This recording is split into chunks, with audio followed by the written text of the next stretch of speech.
Good evening, ladies and gentlemen. Good evening to the folks here on Nevis, those in St. Kitts, those in the wider Caribbean. Good evening to our friends and family in the United States and Canada and the United Kingdom and wherever you are. My name is Mark Brantley and welcome to another edition of On the Mark. Each Wednesday we come with something that we hope is of interest to you, the members of the community that we serve.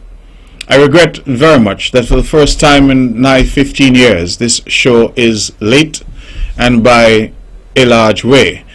We are almost half an hour late in starting the show. I do pride myself on being here on time.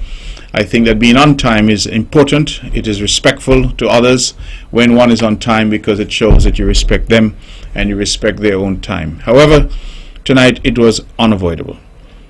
On my way preparing myself to be here, I got the very sad news that a very, very, very close friend of mine, Trevi Liebert, who is well known to many, had gone missing. Trevi is someone who is a fisherman. He's a diver. He dives for lobsters. And so far, what we have been told is that he went out sometime today and did not come back to shore. We do not know the details. I'm trying to invite our people not to engage in speculation. We know that he did have another dear friend of mine and brother of mine with him, and that the other chap returned to shore and is now hospitalized, apparently having had complications himself. It is unclear what has happened, but what we do know is that we have not seen Trevi. We have not recovered any body, and so hope is still alive, and we have to keep hope alive because Jehovah God knows best and he understands best, and his plan is perfect even though we may not understand it.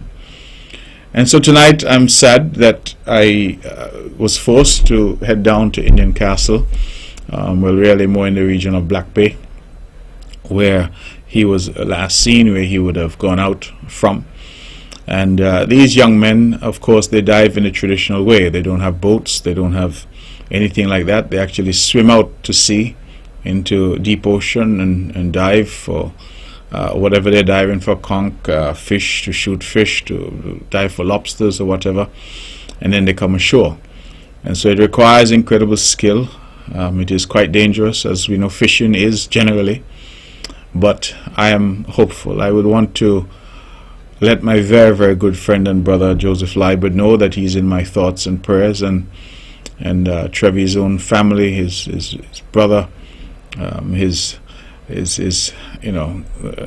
know he has a son. I don't know if he has more than one, but I certainly know he has a son. And the truth be told, ladies and gentlemen, I was really tempted not to have the show at all this evening. I wasn't in the mood or in the frame of mind. The events in the last hour and a half have said to me that there is so much uncertainty in this thing called life, that many of us can be here today and be gone tomorrow. Many of us can be full of life and laughter and joy one minute and we plunge into deep sadness the next. That so many times it is perhaps the conundrum of the human condition that we plan for tomorrow, we plan for next month, we plan for next year.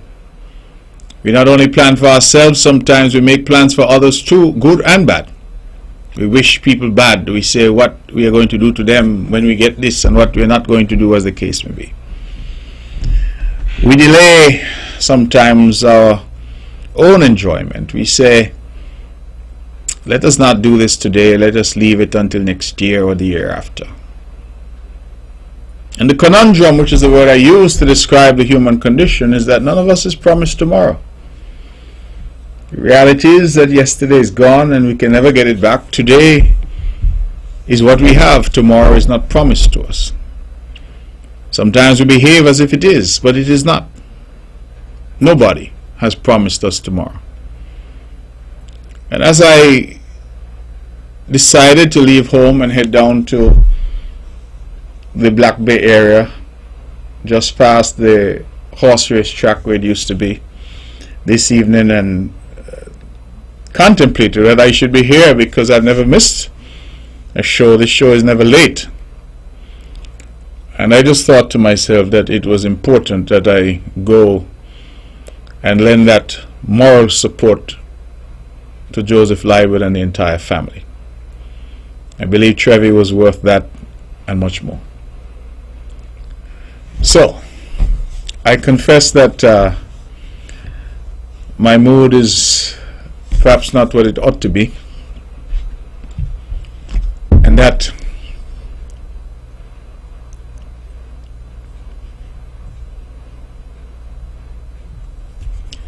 it is a sad time.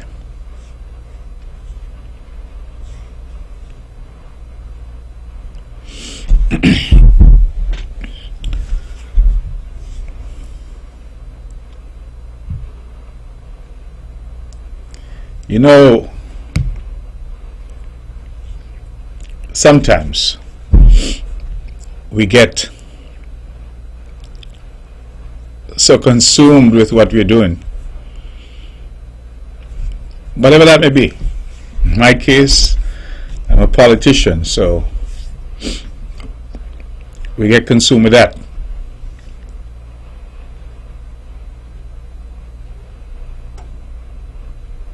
And we forget sometimes that life itself is unpredictable. That things can happen in an instant. And that all of us are ultimately but chaff that the wind bloweth away. All of us are but dust. No matter our title, premier, prime minister, governor general, judge, it really doesn't matter. And sometimes I feel that it's important that we humble ourselves, that we recognize that as much as we view ourselves as strong, as healthy, as powerful, as rich, that ultimately we have such little control over our own destiny and what will become of us. And I can't, my brothers and sisters, sit here tonight and pretend that I understand, because when you lose people who you're close to, and you lose them in unexpected circumstances, when they're snatched from you, it really is even harder to deal with because it is so unexpected. But I try to extract each time some wisdom from any situation, even the bad situations that we all face. And I believe that when things like this happen, when we are confronted with tragedy, and in this case we do not yet know what has happened to Trevi, but nevertheless, if one were to assume the worst while praying for the best, and to extract from that assumption that the worst has happened, what are the lessons? Why do these things happen? What is it that we are being taught? What is it that we are being reminded of? And I suspect that what it is that ultimately we are but frail humans, imperfect in every way. And perhaps God is reminding us that He has in the palm of His hand the power to do or not to do, and that we ultimately at the end of the day, are powerless, even in terms of our own destiny. And what happens to us? We can plan. In fact, all of us make plans. Some may well say it would be foolish not to make plans. But it is that fascinating condition called the human condition that allows us and encourages us to plan and to hope. It is hope, the hope of tomorrow, the hope of something better. It is that belief in God, the faith in a being that we have never seen. A few of us have had contact with. Some say they have spoken to God or God has spoken to them. But we don't wake up and say, "Hey God, how you doing? Let's go and have breakfast. Let's go down ETW Park and play some cricket, or go over to the Mondo track and run around the track." And so it is the human condition and that elixir of hope. It's almost as if it's a drug of some kind, because that is what really encourages us and forces us and compels us to plan.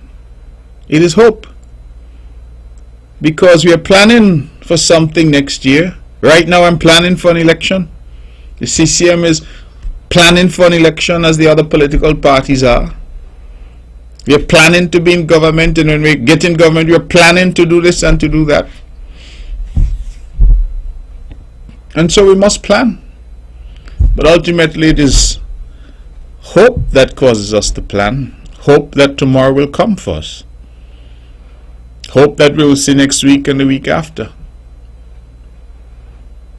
How many times have you been driving down the road, especially at nights in Nevis, and you come around the corner perhaps going faster than you should, and there's a donkey in the road? How many times have you had that near miss? And if you had been a few moments sooner or a few moments later, something bad might have happened to you. When the World Trade Center collapsed, when it was attacked by terrorists,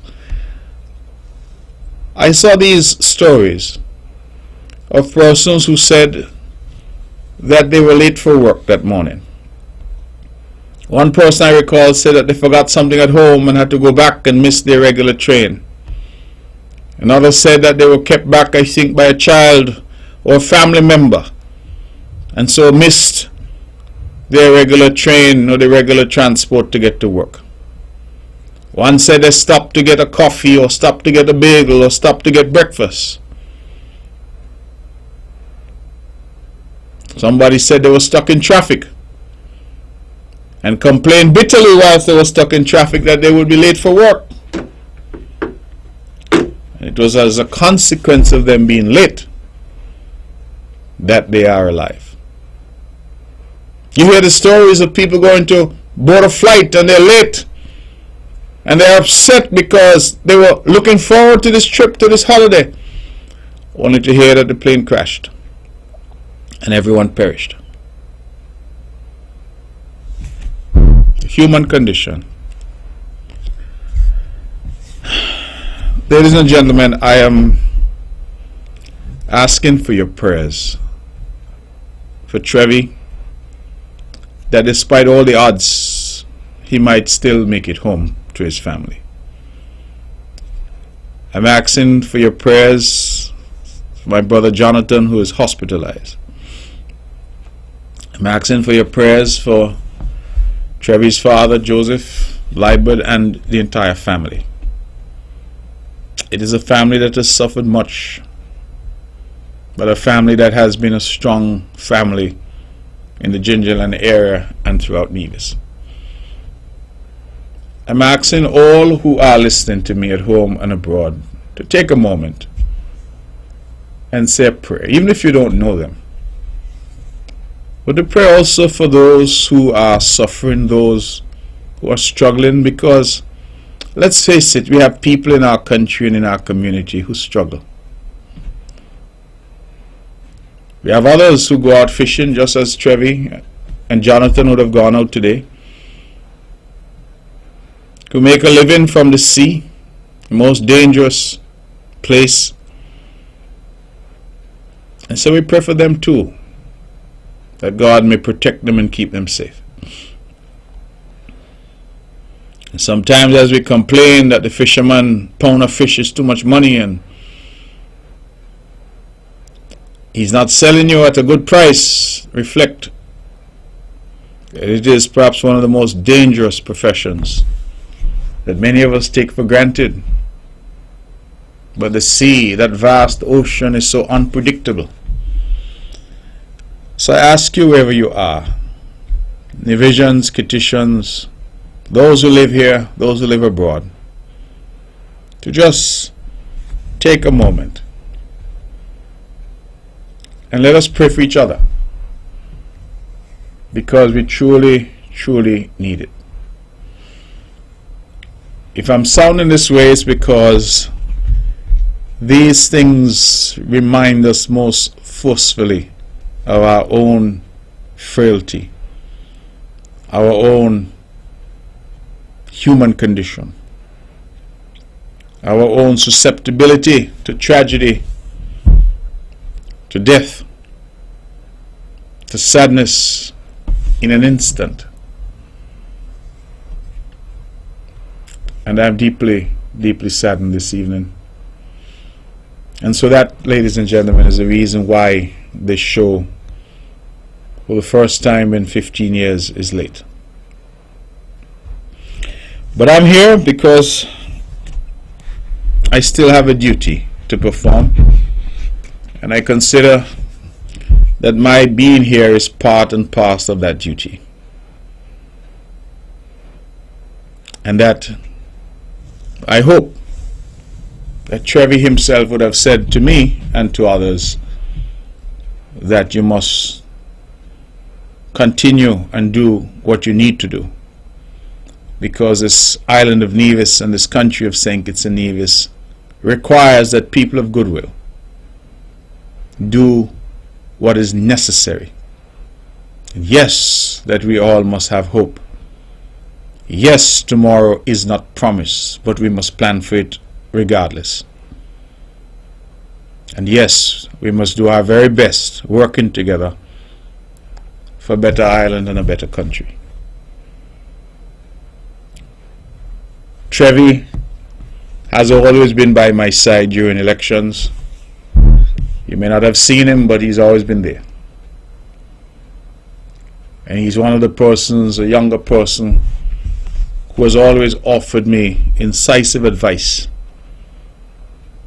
on many matters.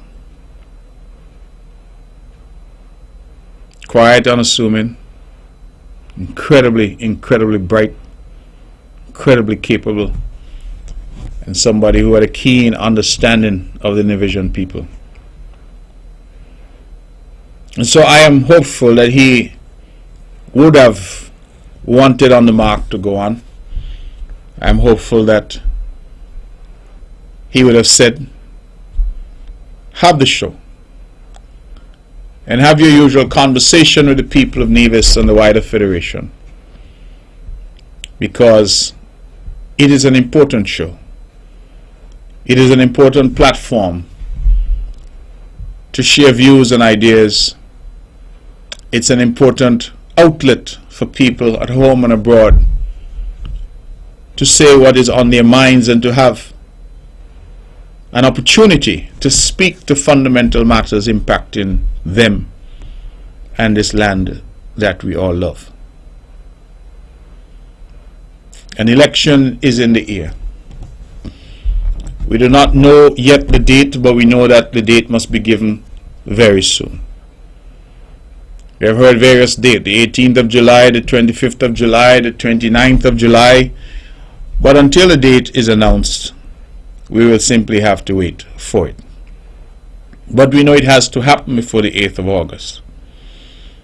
And so the political parties are seeking your favor. They're seeking your support. They're using various approaches, knocking on your doors, speaking to you in your homes, coming to you on radio and television and on the internet, ads on your phones. Some, I am told, are using money and spreading it as wide as they can to try and influence you. My advice to you is to make up your own mind, to look at the issues critically, and to make your own determination as to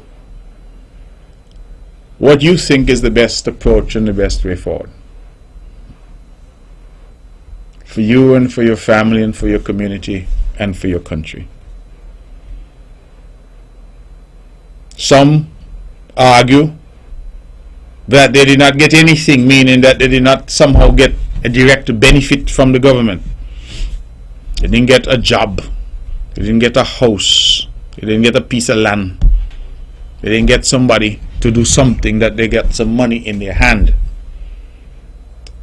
And I often respond and say, yes, but is the country progressing? Because once the country progresses, we progress with it. And you may not be working for the government, but you're working. You may not have yet transferred over to the public service you're in on a program like STEP, but you're working. You may not have had a government house, but you've been able to build your own. I believe it is important that we look around and we see what is happening. You may have been treated at the hospital with one of the new ventilators that was purchased that saves your life. And so while it is true to say that some of us have not gotten a government check, as one fellow said to me, wants to feel the weight of a government check in his hand. Whilst I appreciate that, that same fellow was busy, according to his own admission to me, plying his trade elsewhere and was earning and doing well. And so I suspect that each of us has to think about what we want for our country. Insofar as I'm concerned, I'm perhaps an unusual politician, because whilst I want to win, because only through winning and persuading persons to invest in you their trust and confidence can you then be put in a position where you can come up with policies to change lives and effect change for the good and for the better in our country. I am unusual in the sense that at the end of the day, unlike many politicians who come and curse the electorate, say that people are foolish for how they voted, I always say that the voice of the people is the voice of God.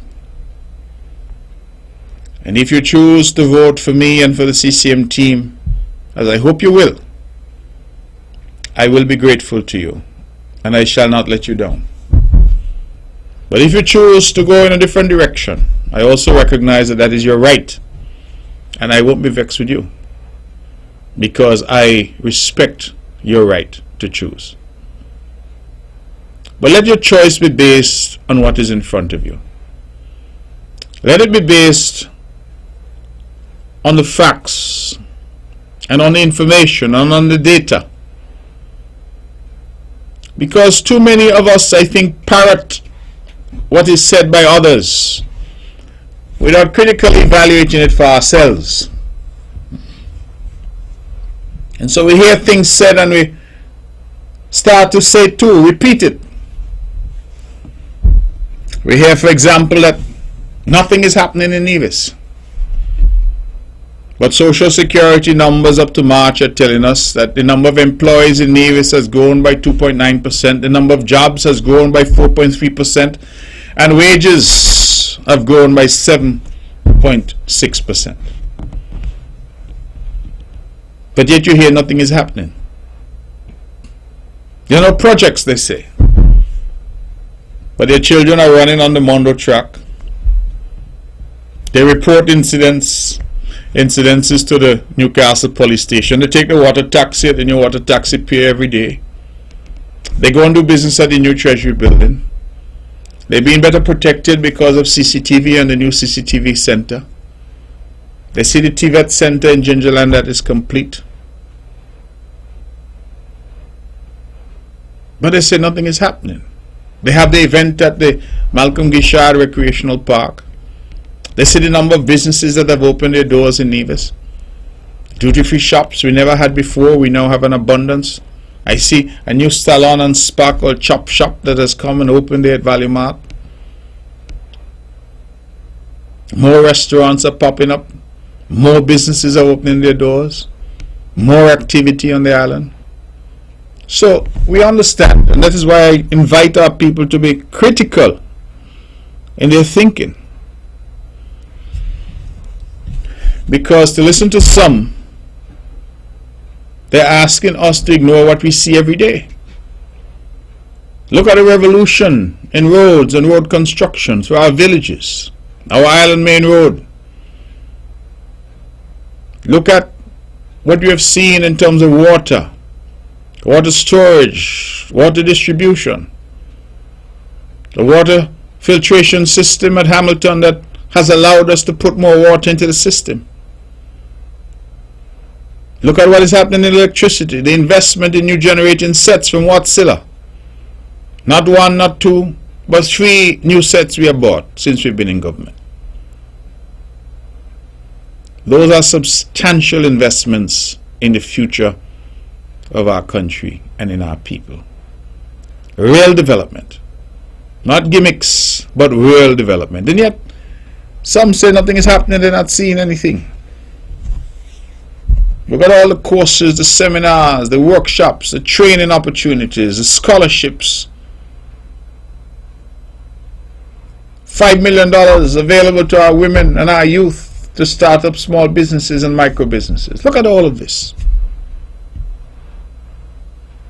The things that are happening. The performance of our education system notwithstanding the challenges posed by COVID. The performance of this government notwithstanding the challenges posed by COVID in keeping us safe, in keeping the number of cases and the number of hospitalizations and the number of deaths to a minimum, in making vaccines available to our people for free and encouraging them to use those vaccines to better protect themselves. I felt so pleased. I was accosted is the wrong word. I was approached at Sunshines some weeks ago by a white couple whom I did not know but who knew me, and they said to me that they wanted to express their joy that they are from the United States but opted to spend almost the entire COVID period here, and they wanted to congratulate me and my government for how well we managed the situation to keep Nevis safe. And I reflect that when they went on to say that it was actually safer for them to be here than it was for them to be in their own home country, the richest and most powerful and best endowed country in the world, the United States of America. And I reflected that here are people who have come from outside, who are extolling the virtues of our beloved island, and there are people here on our island who continue with the refrain, nothing is happening. So I'm asking our people to look beyond the jingoism and the sloganism and really to critically evaluate what is happening. I spoke to a young man recently. He said to me, "Oh, you are just building roads," because that has become a popular statement by the opposition. You're just building roads. So I asked the young man, "But who's building the roads?" He said, "What do you mean, the government?" I said, "No. Who's backhoe? Who's truck? Who's excavator? Who are the people building the walls and the curbs?" I said, all of these are local people. Local contractors, independent contractors, who are able from the construction of that road to feed their families, to grow their businesses, to employ perhaps even that young man. And you know what he said? He had not thought about it that way. Because you see, sometimes you say, oh, they're just up and down a bill road. Yes, but who's building them? And then after they're built, and the infrastructure is put in place, do not benefits flow to the entire community? A lot of homes you see popping up now all over Nevis as a result of the incredible policies that we framed during COVID to stimulate the economy. I was pleased to have the information that we now have 166 active construction sites on Nevis. Think about that for a moment. 166 active construction sites on Nevis. That translates into plumbers, electricians, masons, carpenters, laborers. It translates into the fellows who are making beautiful cupboards on the island, those who are making doors and moldings. It translates into sales of building materials at TDC and Hosfords and Island Tires and Hardware. It translates into sales for those who are selling ready-mix concrete. I want our people to think about development, because it is not just the road, it is how the road is built and by whom.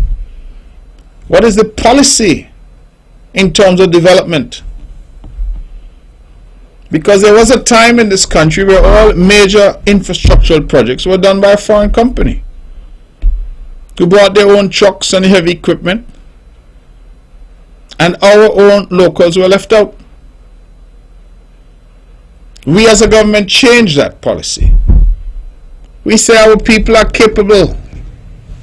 Let them have the opportunity, our engineers and our surveyors, to do the work. And look at Hanley's Road. Look at Brazier's. Look at Brownhill Road. Look at Butler's. Look at Bath. Look at Charles Road. And the various roads all through and through the communities of Nevis that our own Public Works Department has done. And our own local contractors and truckers and heavy equipment operators have been able to earn from that policy. I want people to think about it. You know, when I hear truckers and heavy equipment operators complain, say they're not getting enough, I listen, but I also smile, because I said, you know what, I prefer them to say they're not getting enough than the previous policy under the previous government when they got none at all. Because the policy then was a different policy. The policy then was to give Public Works a little road to do in brown pasture, so they could practice, learn how to drive, because when they come back from school, they don't know what they're doing. That was the approach. We changed that. And so if you're out there, you're a trucker, you're an excavator, and you say you're not getting enough, I said, fine, everybody should get as much as we can. But there was a time when you could not even own a truck, because there would be no business for you. We have changed that. And so I ask people to avoid the sloganism and to really think. Recently somebody told me that Dr. Timothy Harris, the representative for constituency number 7 in St. Kitts, that he made some comment and suggested that the 6 of us, 3 PAM members and 3 CCM members, whom he persuaded the Governor General to revoke our instruments of appointment in order to stave off a motion of no confidence that was to be heard in the Parliament that following Monday. And I gather he said of us that we were not doing our job. We're not working, we're lazy, we're vagabonds. And I smiled, because it is like when a woman leaves a man, she tell him they're done. And he go to every rum shop and he said the most awful things about the woman. You know why? Because the woman done with he. It's coming from hurt feelings, you see. And I reflected that if I were presiding over a government, as Dr. Harris was when he had legitimacy as the elected representative with the support of the elected majority, and I had in my cabinet people who are not working, who are lazy and who are vagabonds, I think I would have had to fire them or pull them into some meeting and read them the riot act and tell them they were not performing. But he didn't do that. He didn't do any of that. So you presided all these years over a cabinet of vagabonds who were not doing any work, and you did nothing? Now what does that say of you and your capacity to manage?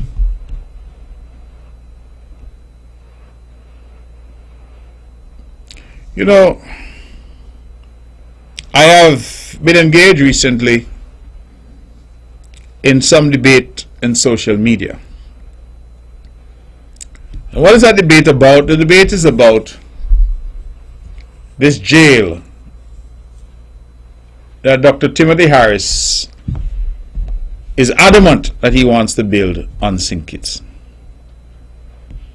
And you know, I smile to myself because any time that there is a criticism that any of us levels at what is happening in the country, he and his cohorts come with the same argument.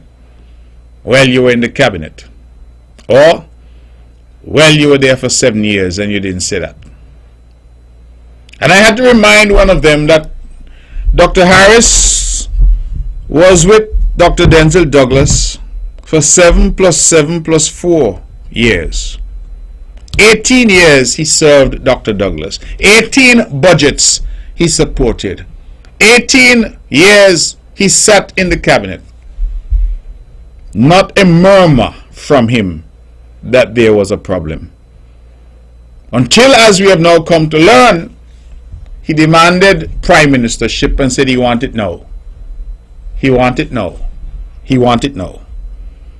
And the result was that Douglas fired him. And then he said Douglas was a vagabond. Douglas was the devil. And he was allowed to do that after 18 years of feeding at the labor trough, sucking feverishly on labor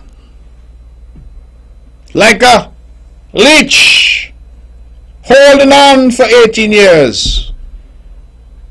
And then when his ambition became the issue and he was cast out, he then said Douglas is a devil. But he was allowed to say that. Now somebody like me who was there for 7 years, I'm not allowed to say that things were not right with him because somehow the fact that I was in his cabinet bars me from saying anything. So if 7 years in his cabinet bars me from speaking, how come 18 years in Douglas' cabinet did not bar him from speaking about things that he says were wrong with Douglas? You see, that is the hypocrisy that informs much of what is being said. All of a sudden he says, oh, if there are decisions to build a jail, they were in the cabinet when the decision was taken. I said, that is interesting. Because just today I saw an interview that he did. And when the interviewer put to him,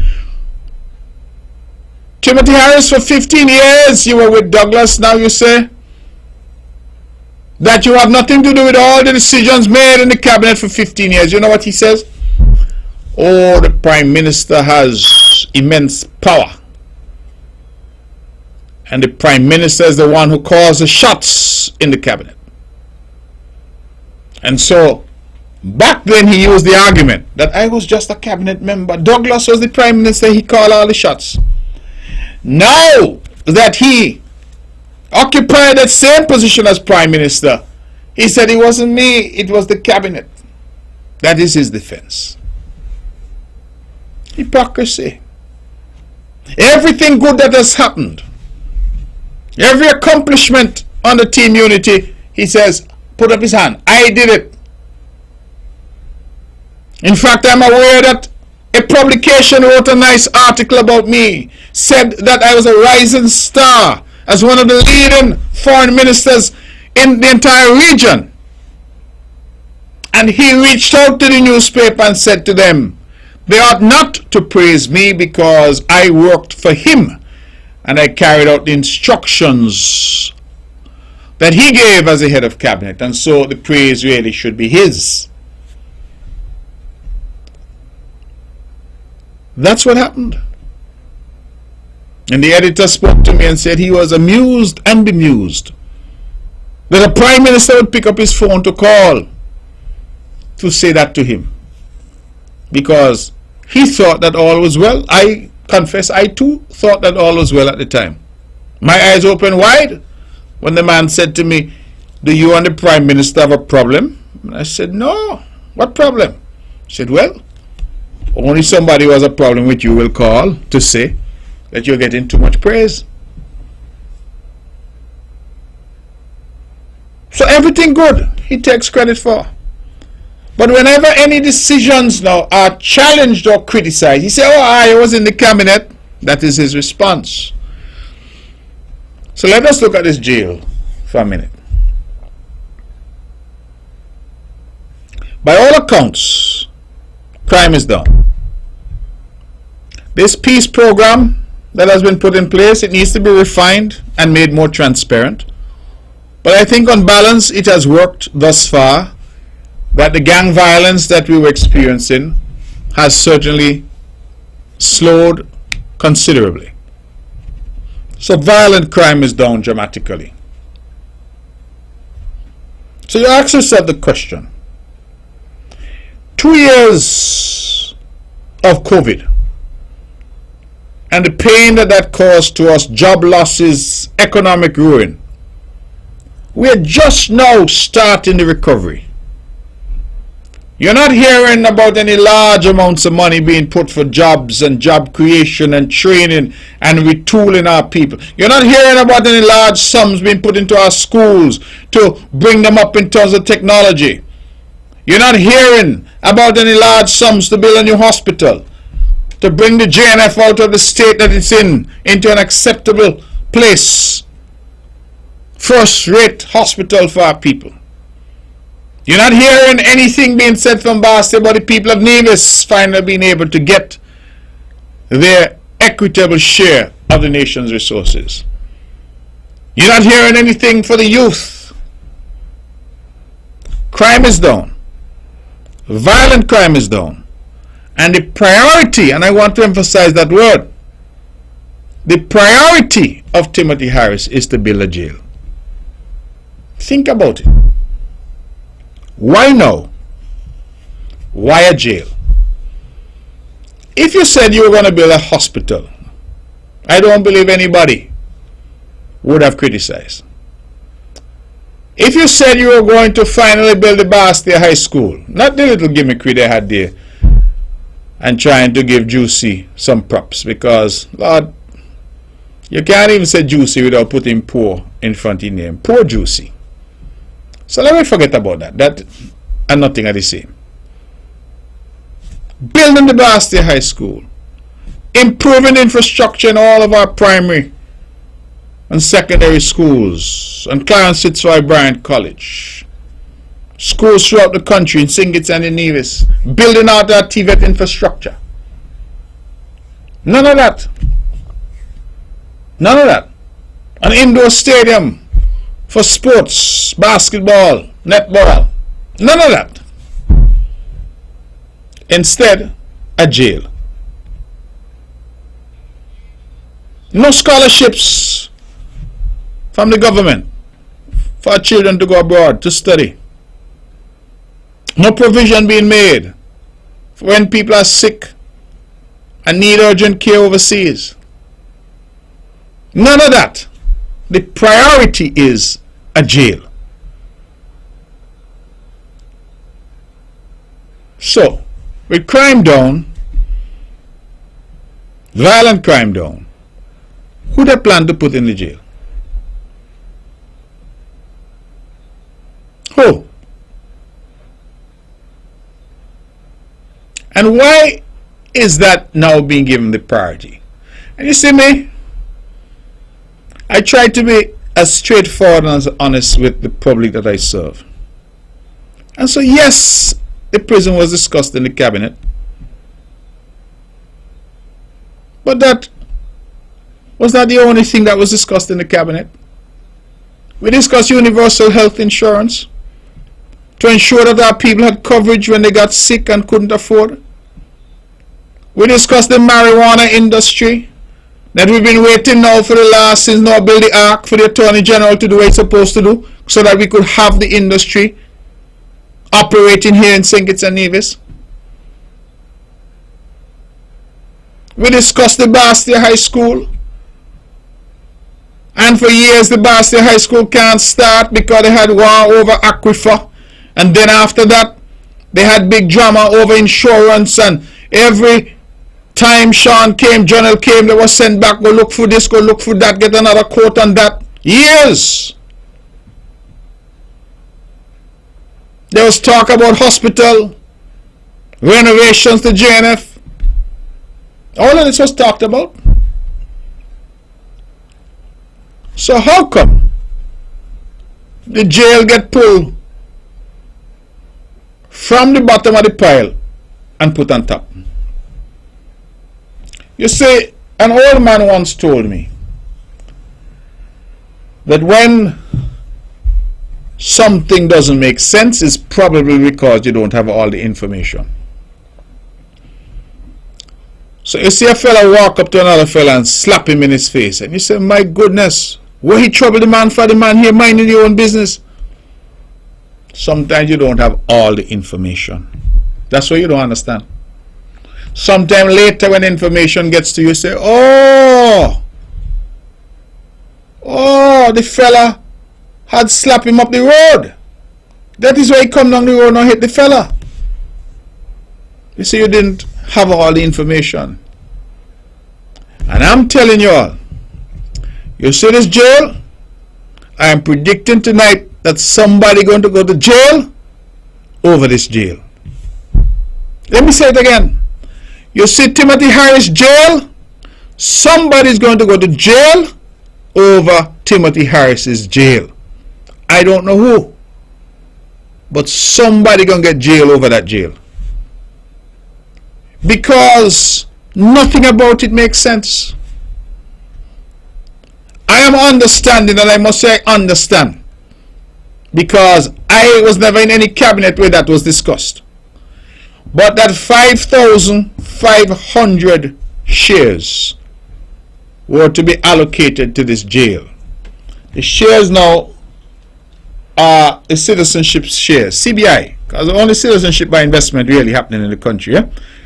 So all this talk about economic this and that, really without CBI, there's nothing happening.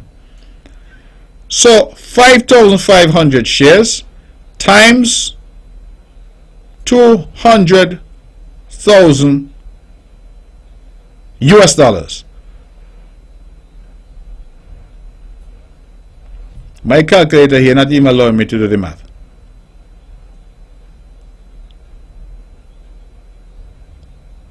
They say that is somewhere close to $1 billion. Therefore, it means that we're talking about 2.5, 2.6 billion EC dollars. I want you to think about it. 2.5 billion EC dollars. That's what is going to be spent on a jail. 2.5 billion EC dollars. The shares that were being given for this jail, comes out to 2.5 billion EC dollars. Now, I am told that the estimate on the jail was about $80 million. So I don't know how we get to 2.5 billion. But as I tell you, somebody gonna go to jail over that jail. Because when the thing don't make sense, you gotta ask yourself, well, just 2-3 weeks, a month to go before this election, why Timothy in such a rush over this jail? And so you start to peel back the layers and you start to look and you say, well, who have the equipment doing the work? Who's selling the blocks and the masonry products for the job? Who providing security on the site? Who processing the passports that they're going to be selling? Who getting campaign money from this deal? And you start to put it strand on strand on strand. And then you say, oh, this not really got nothing to do with no new jail, you know. This is really a scheme. A scheme designed to put money in some people's pockets. And the people are not you and me. I want that to be very clear. The people are friends and family. That is what this is. Because you ask, well, how come you didn't get this kind of effort to bring universal health insurance on board? Eugene Hamilton has had that in his lap now since before Noah built the ark.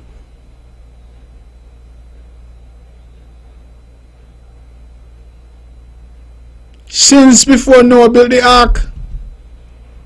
And a thing on universal health insurance, which would be transformative for the entire country. Marijuana.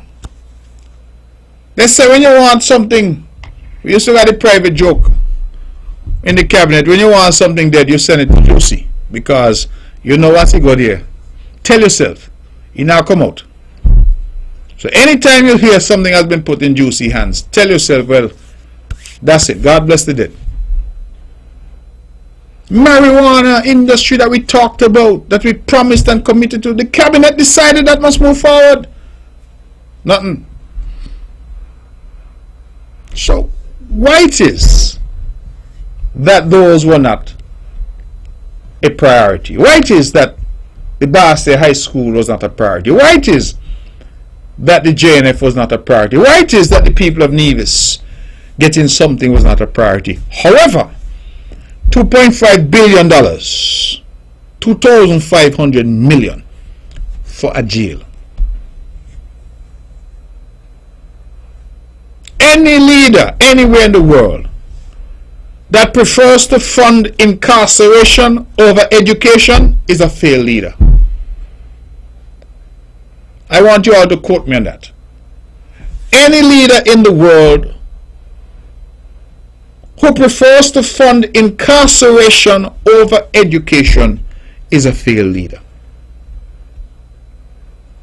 And it is high time we start to pull back the curtains and look at these for the naked truths that they reveal, if only we are prepared to look.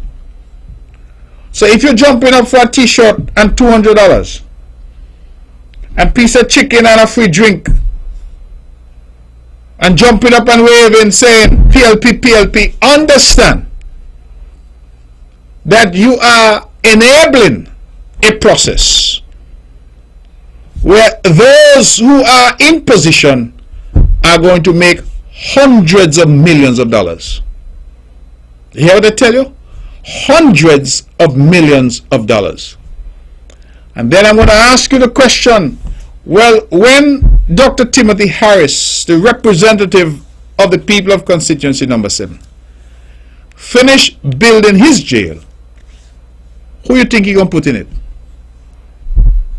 You think is his family going in it? Who you think he's going to put in it? I suspect it's the same person jumping up now with a t-shirt. Right? You are who he cooping to put in there. So I'm asking people, listen, let us pay attention. Let us pay attention. And don't come tell me, oh, you are in cabinet and a jail was discussed. Because I would say yes.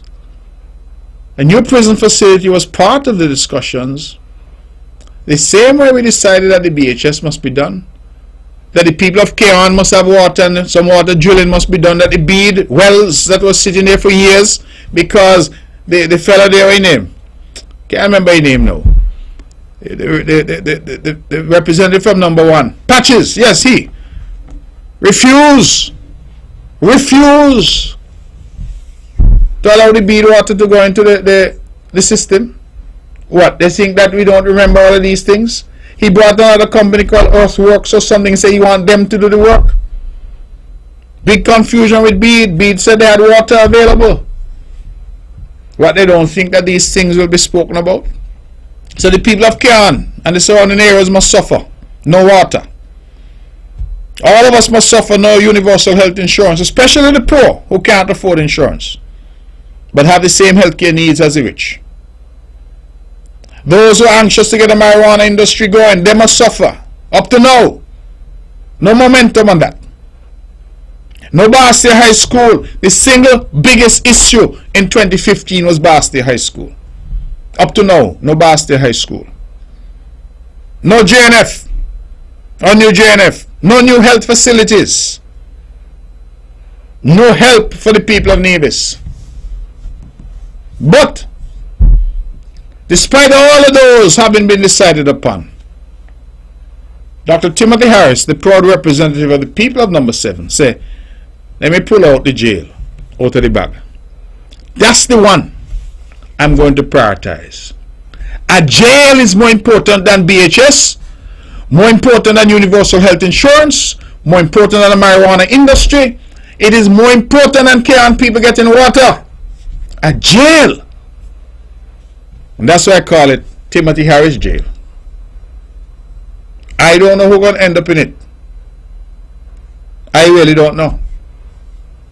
And I hope it is not like the biblical account of he who built the gallows for somebody else and got hung on it himself. I am not a soothsayer, so I can't predict. But I will leave the jail story with my statement from earlier, that somebody going to go to jail for that jail. Ladies and gentlemen, it is 25 past the hour. We only have about 35 minutes left, and so I'm going to dedicate the rest of the show to you and your calls, if you're so minded. 869-469-1616, 869-469-1700.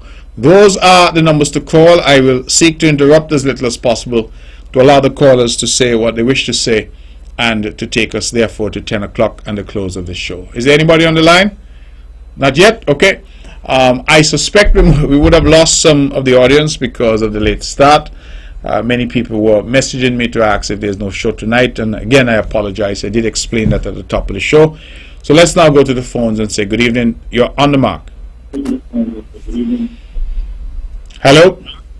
Good evening, Mr. Mark. Good night, how are you? I am well, thank you. Good evening to you. In spite of all, you know, only God can do all things, right? Yes. Without Him, nothing can be done. Mr. Mark, let me ask everything. Every little person, every time you launch a person, you're going to cover these bands and stuff. We're paying for them bands. So I hear you launching somebody right now in Middle Island and hear bands on you. So people can't live thing with bands. You only want a little, you know, introduce the person. That's it. That's right. That's all you're going to offer us, ban. And Mr. Mark, you know what really makes me mad? This health care. I am not pleased about this health care. I'm surprised. I'm speaking about the health care. You don't go to St. Martin often, right? Yes, I've been to St. Martin. Well, you know, St. Martin and the Dutch side have a better health care than us. Old people home. And plus, let me tell you, when I was living there in the 80s, he had one little thing on Front Street. Let me show you all about that when you was a younger man. And so in a little home was there too. And when I went back there a couple of years after in the 90s, when you look, the bill on your hospital way don't care. Right? Okay. After that, now somebody's telling me now they're building another hospital. You see how they're improving? And they're smaller than us, 35 square miles. Eh? And they have the old people home, well equipped, with your swimming pool, that you could twist your little body and so.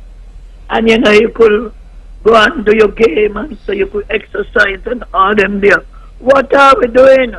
Mr. Mark, I'm very upset, me, the nuts lady.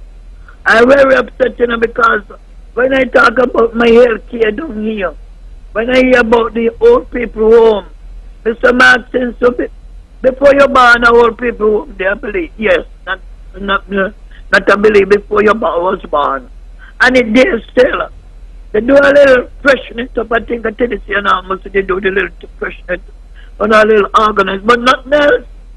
When people come from where they want to see what your hospital look like, they want to see what your old people home look like. And it's a burning shame that this man here have all the money spending up, throwing away. And our old people home down there leaking, that when the rain comes, people with beds could be, the people just be shipping bed from side to side. Man, we got to come better than that. And when I speak about that to the people, I say, the hospital go. No. You heard, Mr. Mark is a liar now. And listen to me good. What you used to say, learn in school, your health is your wealth. You could got all the money. You could have a lot of money, and you have no good health. You is going to pass away early. So in the meantime, I want to debate on that. Your health is your wealth. And I go on. All right, thank you so much. And you're right, the health is critical. And that gets us back to the fundamental question that I've been asking. Why is it that of all the projects that the cabinet would have discussed, the jail is the priority for Timothy? Why? And the only answer is who making money from the jail. Really and truly, that's what it comes down to. We know that with Dr. Harris, it is money first, second and last. Money. That is what he's all about. And so, when you ask that hard question, why is the jail the priority? Why? And somebody just sent me a message and it is instructive. Every other project he doing, he got big groundbreaking ceremony. Just recently the solar thing, they had a whole chalala down there for the solar plant. Well, how come the jail start and nobody say anything? Sean Richards had to go up there with somebody with a camera and do a live so that we in the country know that the jail start. You all said? That is how we know no groundbreaking ceremony. That was like when Wendy and Juicy them get the 27,000. Quiet, not a soul said a word about it. That is the situation that we are faced with here. Ask that hard question, petitions and divisions. Why is a jail the priority? Notice my word. The priority. Because cabinet did not set it as a priority. One man, Timothy Harris, decided jail must start. No. I want it no. He want the jail now. Why? And when you start to peel back the curtain, you see who making the money. You see? That's what it comes down to. Who's making the money? $2.5 billion is a lot of money. You know, I reflected that he keeps talking about Nevis getting $400 million. He said, oh, what am I ball for? I am generous. Look how much money I give them. But you all realize that while he says that Nivision should be content with $400 million over 7 years, because I have to keep emphasizing that, That money came over 7 years, stretched over 7 years. That while we in Navy should be content and say, thank you, sir, for $400 million that we received over 7 years from our own passport money. One jail in St. Kitts is $2.5 billion. Let me put that differently for you. It means that on that one jail, more than 6 times,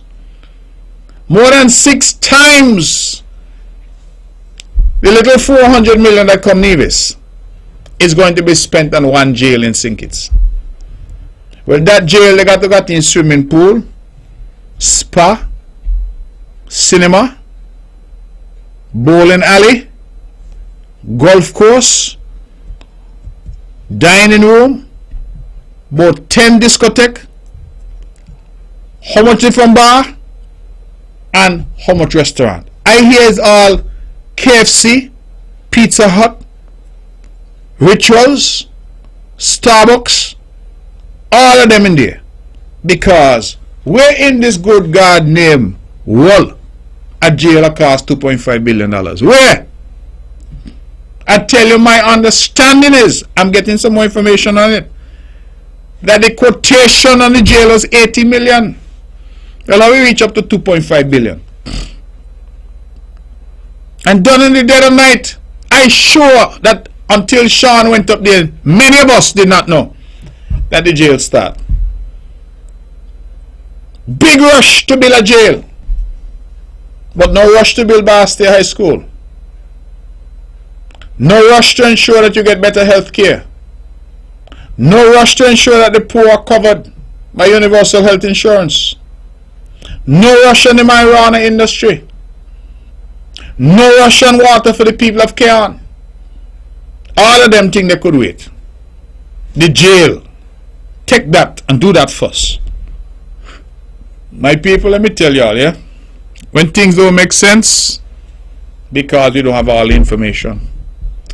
But this jail story is a significant development in this country, because it shows where the priorities are. Money for the few and jail for you. That's where the priorities, you know. Not education and scholarships for you, you know. Money for the few and jail for you. That is what this is sending. Only one message it could send. I see somebody said, well, yes, the current prison conditions are not good and we need a better facility for rehabilitation. I agree. And that's why the cabinet would have considered that a prison was a project that the government should undertake. But the fundamental question remains, why is that being treated as such an urgent priority? And other significant projects approved by the cabinet can't move forward yet. Can't move forward yet. Every time Sean and Jonel came with something about Basti High School, there was pushback, some excuse. Pushback. Can't move yet, but the jail start. And start in the dead of night. No groundbreaking, no big speech. Y'all ever know Dr. Timothy Harris doing something worthwhile without a big speech? Man, even at street light, what they call them? Traffic light, they turn on down there in St. Kitts. And it looked like they wanted to have a public holiday. You all remember? Who all a tongue block up one traffic light to be turned on? Partner of mine called me from overseas. He said, boy, he never seen nothing so funny in all his life. For a traffic light. Big speech.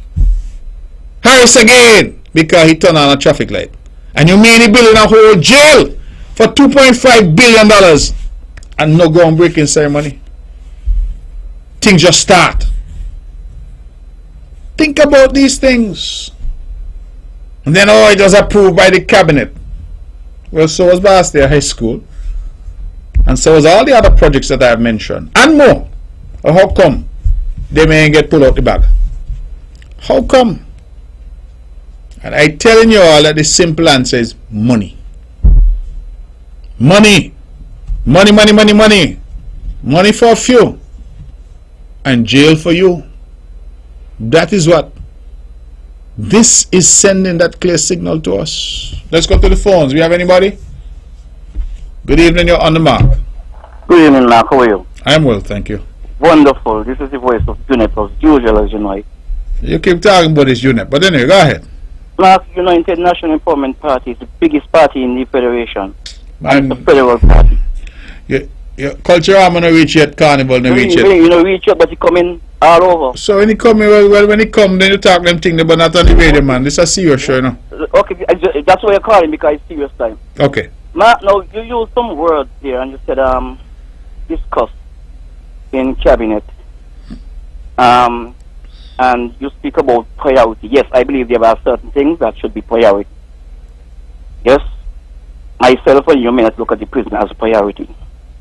But let me ask something, because you said discuss in cabinet, and something could be discussed and not approved.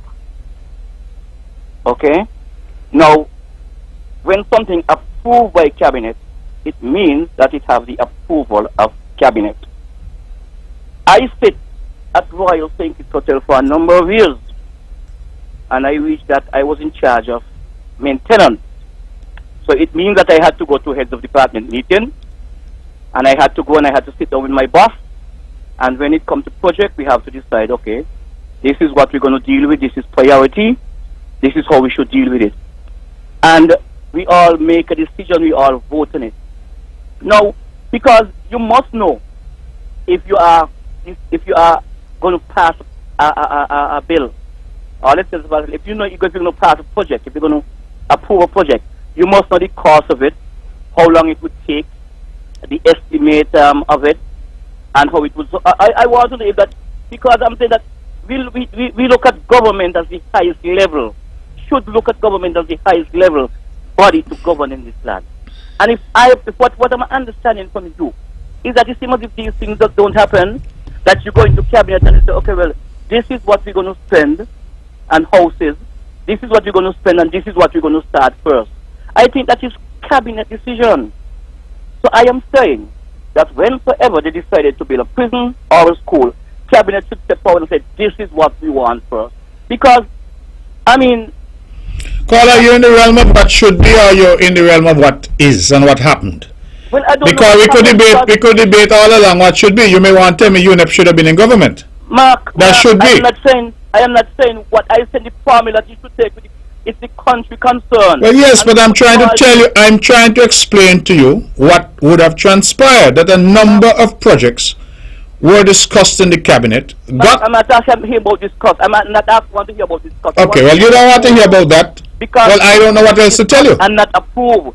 I am asking for what approved. But clearly, caller, the discussions would have centered around approvals for various projects.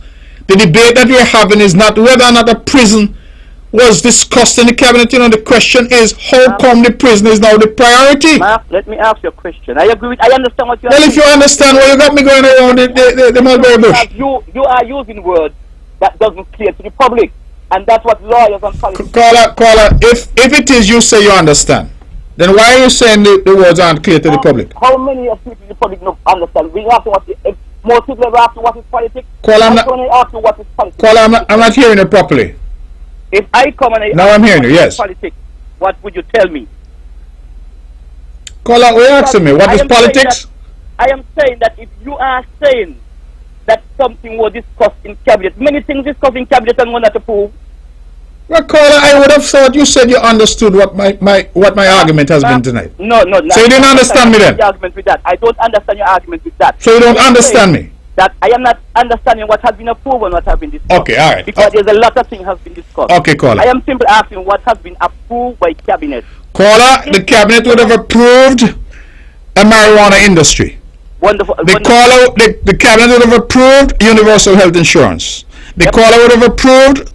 The cabinet would have approved Barstow High School.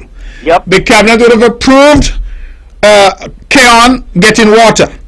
Wonderful. By whatever means. Wonderful. The cabinet would have approved the consideration of a prison to replace the existing facility, which is run down and dilapidated. Okay, the cabinet would have approved.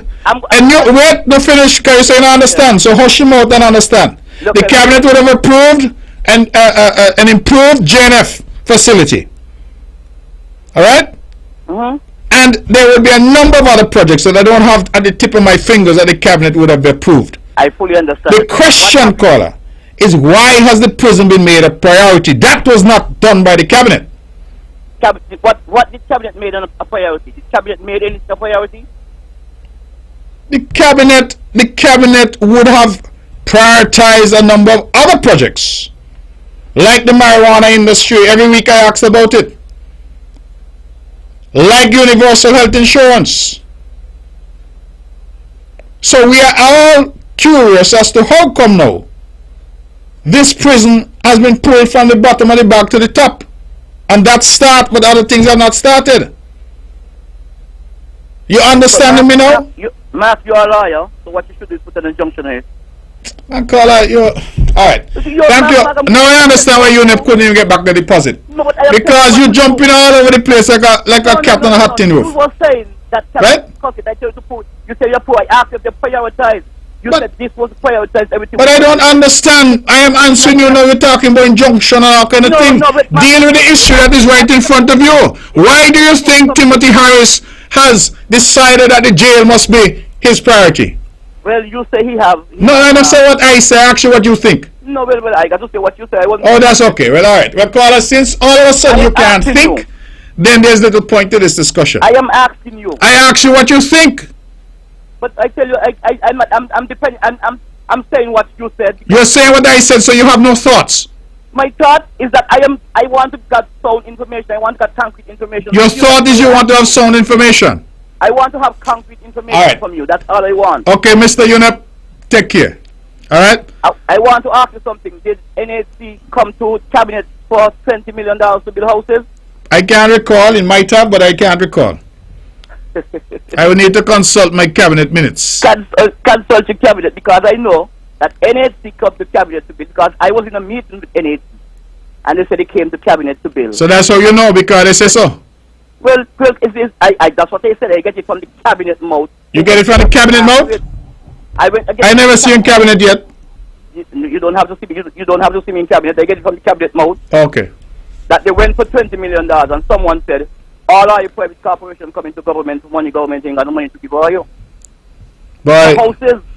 Caller. But you say you want this, so I want to know. Yeah? You see why UNEP can't even win back the deposit? Well, I'm going to tell you something, you know. What are you going to tell me?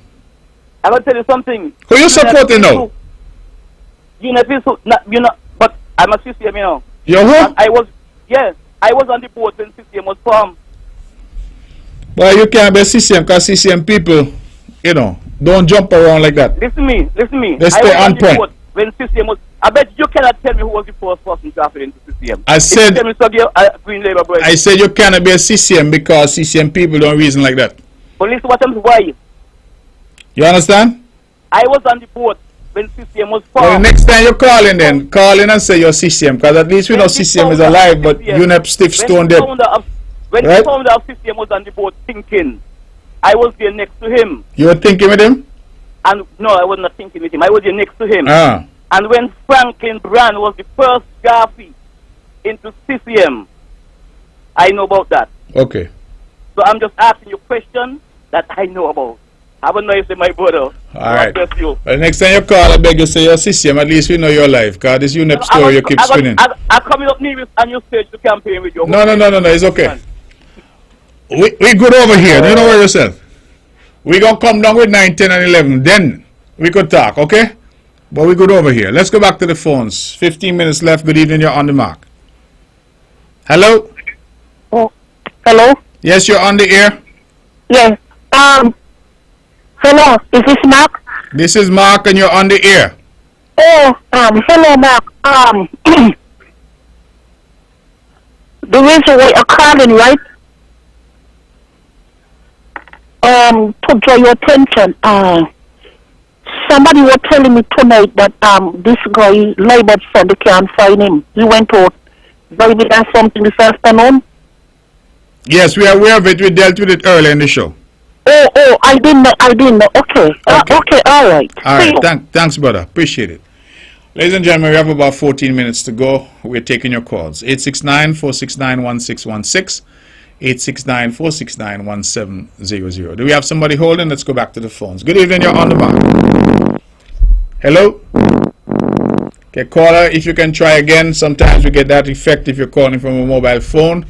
869-469-1616 and 869-469-1700.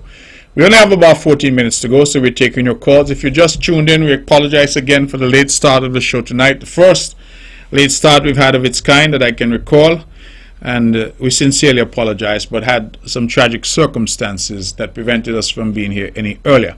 Let's go back to the phones. Good evening, you're on the mark. Hello? Good night, Tommy. How is night going? Yeah, my night is going fine. Go ahead, please. Give thanks for life, and give thanks for strength, and give thanks for honor to the Almighty Creator. And blessed night to all the listeners via radio and internet. Now I heard you make some quotation within the aspect of the cabinet approve and containing to the herb use of our people when it comes to economical stability. And I understand that you make a quote saying that the Haiti is the one who hinder in the process of what is supposed to be taken in that shift towards the economical position. Is that your state, right? Caller, yeah, go ahead, make your point, please. Basically, I was like to ask, why is it that we see in these things we are taking to them turn, and the same cabinet that asks for advice? Hello? The cabinet would indicate from the commission advice is that must do public education, and I realize the cabinet didn't live up to what was advised to them. So I would like to know what is your position now, you being a premier of Nevis Oil. What will you take when you all go into this election as a federal election to preside in making sure that these things you take to the living standard that you need to be? All right, caller. Well, thank you for that. Yeah, the short answer is that we have always advocated that this marijuana industry come on stream. I'm sure my colleagues used to get upset with me because every week I ask about it. Right? What is happening? What is happening? What is happening? And the short answer is that nothing is happening. How many years ago we went into the parliament and passed legislation, amended the legislation, and since then nothing has happened, nothing has transpired. So people have been waiting on it, and that's why I'm asking the question as to why this prison is now a priority. All right? But thank you very much for your comments. Appreciate it as always. I got another statement I would like to put. Yes, go ahead quickly. Please. Another thing, what will you all, as who look into for this election coming, will you all able to bring the Freedom of Information Act and the legislation where it come to consider of the boundaries changing, and how we come to making sure that our election date is going on forwardly towards when it comes to fire for an election come to both Finkis and Nevis. All right. Well, I think if you're talking about fixed date of election, that is something that we would have committed to. It didn't happen. This issue of boundaries, that is something that, again, I, for the life of me, don't know why it is that has not moved forward.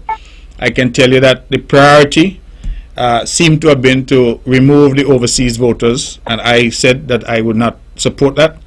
And so that is the only thing really that we have done. So in my estimation, there's a lot of work to do, and yes, we will commit to getting that work done. All right? Thank you very much for your call. I appreciate it. While I'm here, I'm getting some... And may you and I go safe with the guidance of the Almighty and the ancestors. And may you all keep our head up of water, because the wait is not for the swift who can enjoy it, and a chosen few. So we say the Gideon is rough, but we must be vigilant in our quest for equal rights and justice. You have a safe night. Blessed love. Thank you, my brother. Thank you. Thank you. All right. So, it's interesting because our public is listening. So, 2 members of the public have sent me a document, and it's an extract from the budget estimates for 2021. I'm happy sometimes because you don't have these documents to hand. And it says here on the project number 0605119, project name, construction of new correctional facility. That's just a jail. But what is interesting is the estimated costs in the budget of 2021. The estimated cost is $88 million. Of that, 8 million should come from development aid, and therefore this expenditure is expected to be an additional $80 million. Yeah, 8 million from development aid, and they even say that the 8 million is going to come from the Republic of China, Taiwan. You hear me?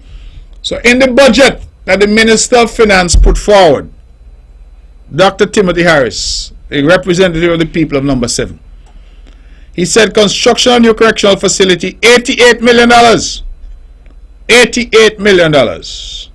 Well, how 88 million jumped to 2.5 billion? Lord, there was a Calypsonian singer said, the maths too hard. Maths too hard. You're going to have to help me work out the maths. How it is, I know that Dr. Harris is an accountant by profession, but that's a whole heap of multiplication that you're going to have to do to get from 88 million to 2.5 billion. I want that explained to me. Please, I beg of you. How did you get from 88 million in the estimates to $2.5 billion for a jail? But that jail, they got to be the most luxurious prison ever constructed in the history of humankind. Fellas gonna be paying money to get in there. All like our music fest keeping this weekend, man gonna be in jail, and nobody wanna go Marriott and Park Hyatt. We're in a facility like that, $2.5 billion. Park Hyatt ain't cost that to build, Marriott ain't cost that to build. There's VIP. Plenty V in front of the IP for that facility. How Timo get it from 88 million to 2.5 billion? These questions have to be asked. They have to be asked. Now I'm hearing that he was supposed to have a cabinet, what they call it, cabinet briefing. You know, the two-man cabinet you have come in every once in a while, so they come into the press. And I heard it was cancelled. This is what I'm hearing. So we must ask, why was it cancelled? Because somebody going to jail for the jail. I hope people listening for Culture Harmony want a song. Somebody going to jail for the jail. Because how in good God's name you could have a jail budgeted for 88 million and now you're here at $2.5 billion the jail are going to cost? How? How? And no explanation for that. How it is the jail is now the biggest and most urgent priority in the country.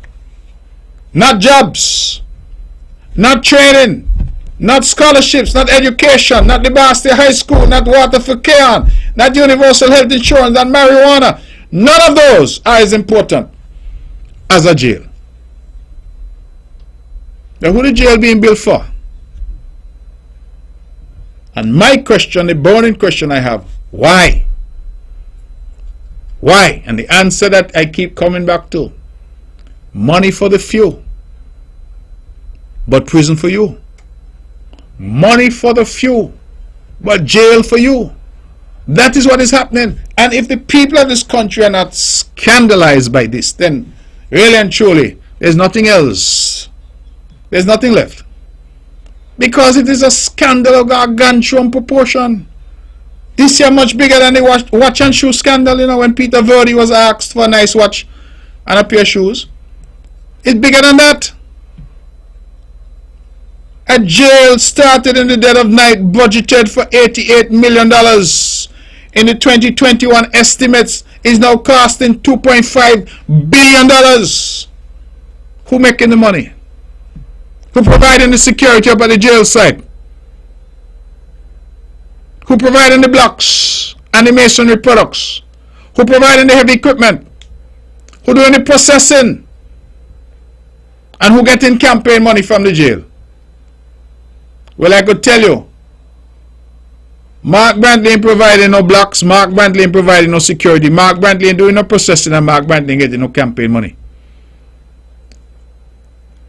Others, you know, all the time them fellas used to say, family. They never really think the family business, because CCM really had different slangs and slogans. But as you get older, you understand what family really meant to some. And it didn't mean you. You hear me? It didn't mean you. And the quicker we wake up and we realize what is going on, the better. This jail here is big problem. Big problem. So, I want our people to pay attention.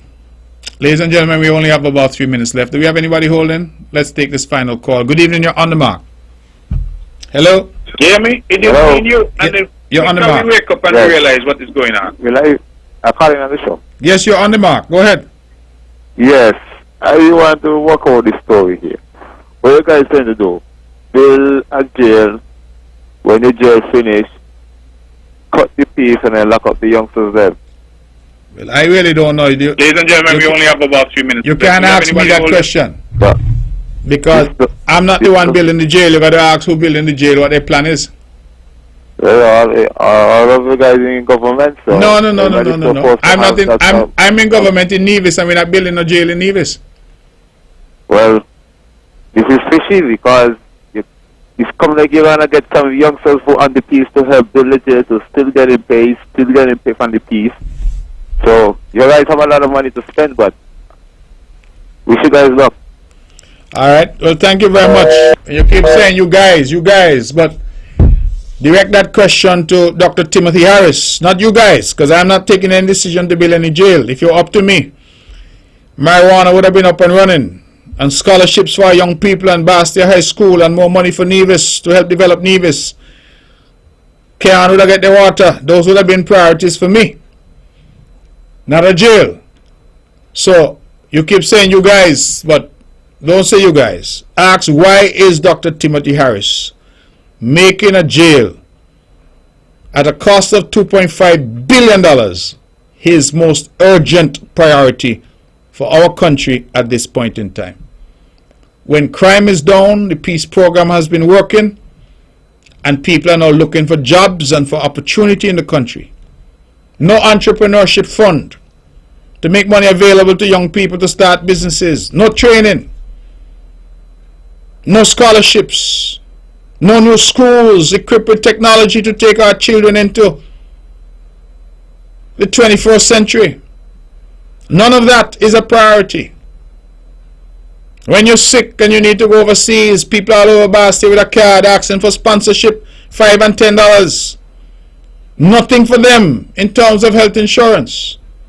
A jail is his priority. Ask why. That, my friends, is the question. And when you start to ask why, don't bother accept no cat a flam, but oh, them went cabinet and cabinet. No. Because cabinet never set the jail as a priority. And when you don't ask why the jail is a priority, ask how the money went from 88 million to 2.5 billion. And on that note, the band has struck up. It means we have to go. Again, as we finish, I ask you, wherever you are, to say a prayer for Trevi Liebert and his family. To say a prayer that God, who is the worker of miracles, will work a miracle here, and Trevi will be able to return to his family. Good night, ladies and gentlemen. Thank you for putting up with me tonight. Thank you for being a part of the show. And may God bless and keep us all.